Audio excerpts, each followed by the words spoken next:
الشباب المصري العظيم والشعب المصري العظيم.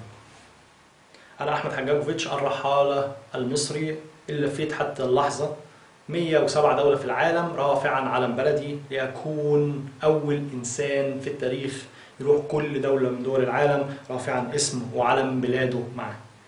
جايين نتكلم كلام النهاردة بعد الأحداث الأخيرة اللي مرت بيها مصر لفترة كبيرة جدا، اضطرابات كتيرة جدا، حاجات كتيرة جدا حصلت، وكان يمكن الحاجة اللي بتنقذ البلد كل مرة هي الشباب المصري.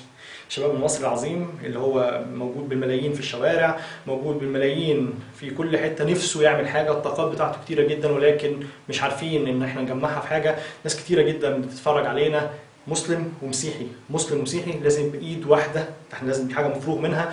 بتكلم لكل الناس المصريين داخل مصر وخارج مصر ان احنا كلنا لازم نتحد.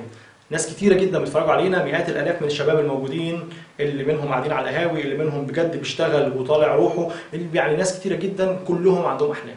كل واحد فيكم عنده حلم، كل واحد فيكم عنده فكرة، كل واحد فيكم عنده خطة عايز يوصلها عشان خاطر مصر تعلى وتبقى حاجة قوية جدا. ويمكن محدش بيسمعنا، يمكن طلبة كتيرة جدا بتتفرج علينا، طلبة الجامعات وطلبة حتى طلبة المدارس الصغيرين، نفس في عندهم أفكار وحاجات كتيرة بيكتبوها يمكن على الورقة وكده ولكن محدش بياخد بيها. أنا النهاردة طالع عشان أتكلم وأقول إن بداية حملة حجاجوفيتش للشباب.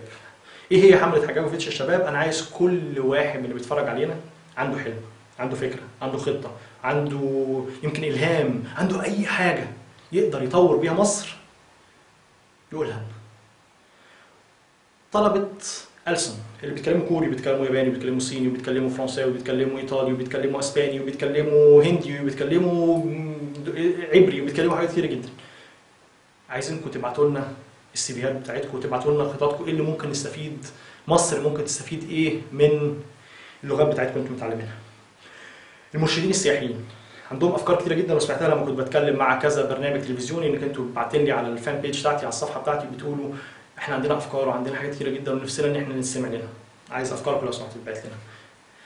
الناس خريجين هندسه وخريجين كمبيوتر ساينس او جامعه حاسبات ومعلومات اللي انا متخرج منها، الناس خريجين علوم، خريجين طب، خريجين اي حاجه، خريجين سياحه، كل واحد عنده فكره يقدر يطور بيها مصر، وكل واحد بجد متمكن من حاجه، مش بس بيقول اي حاجه، لا متمكن من حاجه وشايف ان هو بجد هتنفع بلدنا. انا عايزه يبعتها لي.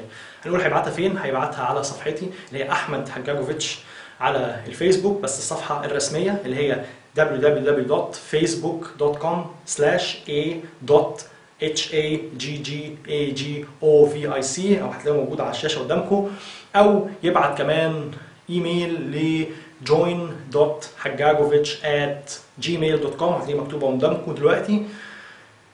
كل واحد عنده فكره لازم يبعتها. احنا الحكومه يا جماعه عندها يعني حاجات كتيره جدا مشغوله فيها، وعندها حاجات ربنا يكون في عونها، ان هم كحكومه من جميع النواحي عندهم حاجات كتيره جدا، بس ربنا يقدرهم ويعملوا الحاجات دي على خير ان شاء الله. احنا لازم نجبرهم، لازم الشباب كلهم يتحدوا، لازم الشباب كلها تعمل حاجات تجبر الحكومه ان احنا بجد نبين لهم ان احنا قد ايه بجد ممكن ان احنا نغير البلد دي. قد ايه الناس المسؤولين يقول لك يا نهار ابيض ده ما شاء الله، شايف الشباب عملت كذا، شايف الشباب نظفت كذا، شايف الشباب طلعت عملت ايه على مصر على الانترنت، شايف الشباب عملت ايه فين، شايف الناس المرشدين السياحيين عملوا ايه لمصر. عايزين نوري، لان seeing is believing زي ما انا بقول، ان هو ليس بعد العين عين. يعني ايه ليس بعد العين عين؟ يعني لازم يشوفوا، لما المسؤولين عندنا في مصر يشوفوا الشباب عملوا ايه، ولما العالم كله يشوف احنا عملنا ايه، هيقول لك هيامنوا خلاص ان هو لازم يسمعوا للشباب، ولازم الشباب هو اللي يتقلد مناصب قويه جدا في البلد دي عشان خاطر بجد نقوم ونعلى بخبره الناس الكبار اللي هي ما ينفعش نستغنى عنها تماما. الخبره دي حاجه قويه جدا مش اي حد يبقى عنده، ومع القوه والسرعه والطاقه والاراده وكل حاجه للشباب، ان الشباب هو اهم حاجه في الدنيا كلها. تاني بقول حمله حجاجوفيتش، كل واحد بيشوفنا يشير مع اصحابه، يجوين على الصفحه عندنا ويتكلم براحته، نتكلم. عايزين نعمل حاجه بجد، نبقى الاف من الشباب كلها مع بعض. ليه؟ لخدمه بلدنا دي في جميع المجالات. يمكن انا اتكلمت بس عن هندسه وعن كمبيوتر ساينس وعن سياحه وعن المرشدين السياحيين وعن كل بني ادم. اي واحد عنده فكره يبعتها لنا لو سمحتوا تاني على الصفحه بتاعتي اللي هي احمد حجاجوفيتش على الفيسبوك، طلع اللينك بتاعها هتلاقوه قدامكم، و join.haggagovich@gmail.com. يبعت الفكره ويبعت السي في بتاعته. انا بسافر بلاد كتيره جدا عندي كونتاكس في بلاد قويه جدا وبلاد كتيره جدا. مش بس انك انت ممكن تخدم مصر جوه مصر، احنا ممكن بجد توصل في حاجات كتيره جدا بنلاقيها بره، محتاجين ناس مصريين يشتغلوا في الحته دي، محتاجين ناس مصريين يفيدوا في الحته دي، محتاجين ناس ومحتاجين افكار، مش بس ناس، محتاجين افكار ان هم يعلوا حاجات كده. هنلاقي ان احنا بنوصل ده. رجال الاعمال اللي بتقرا اللي بتتفرج علينا، الناس الكبار عندهم شركات وعندهم حاجات، لو سمحتوا لو انتم محتاجين ناس معينه شباب مصري في الحته دي او الحته دي او المجال ده او المجال ده او المجال ده او المجال ده، لو سمحتوا ابعتوا لنا برده على join.hagagovich او تبعتوا لنا على الصفحه بتاعتي.